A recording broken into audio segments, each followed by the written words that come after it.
Hi, it's Alaska Granny.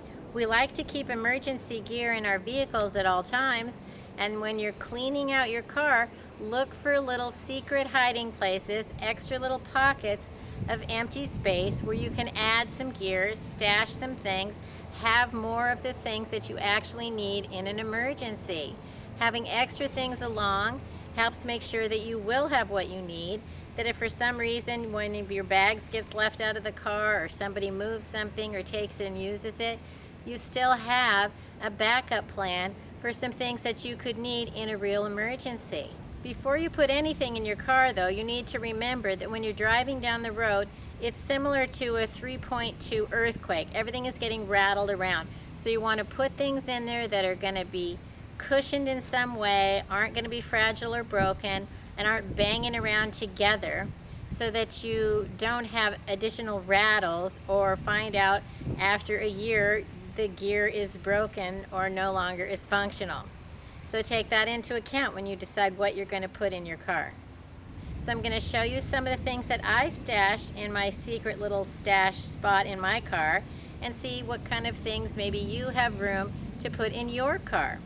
Here's an overview of the items that I'm going to put in my secret stash. My choice of items is things that I would need in an emergency that are redundant, things that I have others of, but I could really use them if I really needed to survive. So I'm going to show you where I'm going to put them and go through each one and tell you why I chose it. We all have this in our car somewhere. Down where your spare tire goes. Look at all the room you have in there. Sometimes we've already thought about it and we've loaded it up with gear, but if you haven't, this is a great time to think about it and look at all of the room that you have to make it useful for you in case of an emergency situation. First, I have some towels to help cushion things and some black plastic bags, because those are always handy no matter what kind of a situation you're in. Next, I have some gloves. Cold weather gloves and work gloves in case I needed to change a tire or fix something on my car. I have a life bivvy and a life tent. The life bivvy comes with an emergency whistle, and the life tent with an emergency whistle, a long piece of paracord. Then if you need an emergency shelter, whether it's in your car to stay warm or if you were forced out of your car, you're going to have layers of protection to keep you safe. I have duct tape and an emergency blanket. The emergency blanket can be even placed over your windows if you needed to block out the light, shield yourself from too hot of sun, or wrap around you in extremely cold temperature. An emergency blanket takes up very little space and is very handy. And we know duct tape has endless possibilities for uses. I have a sturdy flashlight with some extra paracord. I also tossed in a tin of Altoid cinnamon. They're not going to spoil, and the tin is useful for a lot of other reasons too. I have a little box. It has some fire starting gear. It has matches, cotton balls rubbed with Vaseline, a lighter, a few simple tools like carabiners, a pocket knife, and a multi-tool.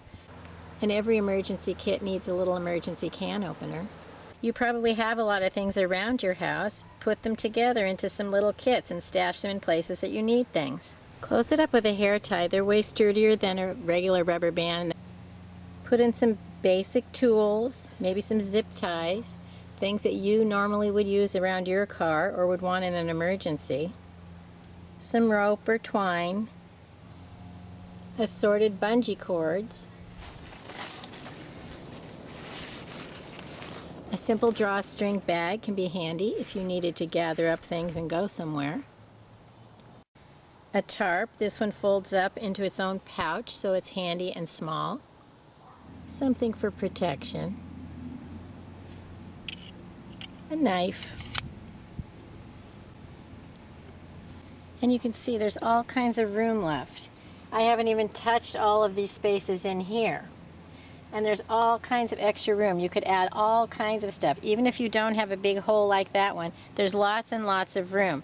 But you want to settle things in there so they're not going to rattle all around.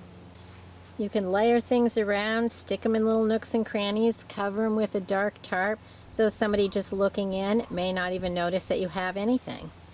You can see whether it's just around your tire or in a great big hole, there's all kinds of room to store things in your car. You just have to look around and be creative.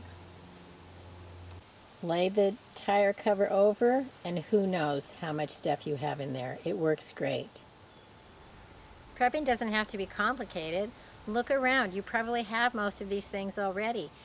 Gather your emergency supplies together. Make little packets, kits, backpacks, bug-out bags, all kinds of little sets of things so that your gear is organized. You know what you have, you know how to use it, you know where it is, and then no matter what comes along, you're going to be in way better shape to deal with the emergency and the things that life throws at you, and have a much better day because of it. Try finding some secret spots in your car, put some gear away, and hope you never need it. But if you do, you're ready to face whatever comes your way. Learn more at alaskagranny.com. Please subscribe to the Alaska Granny channel.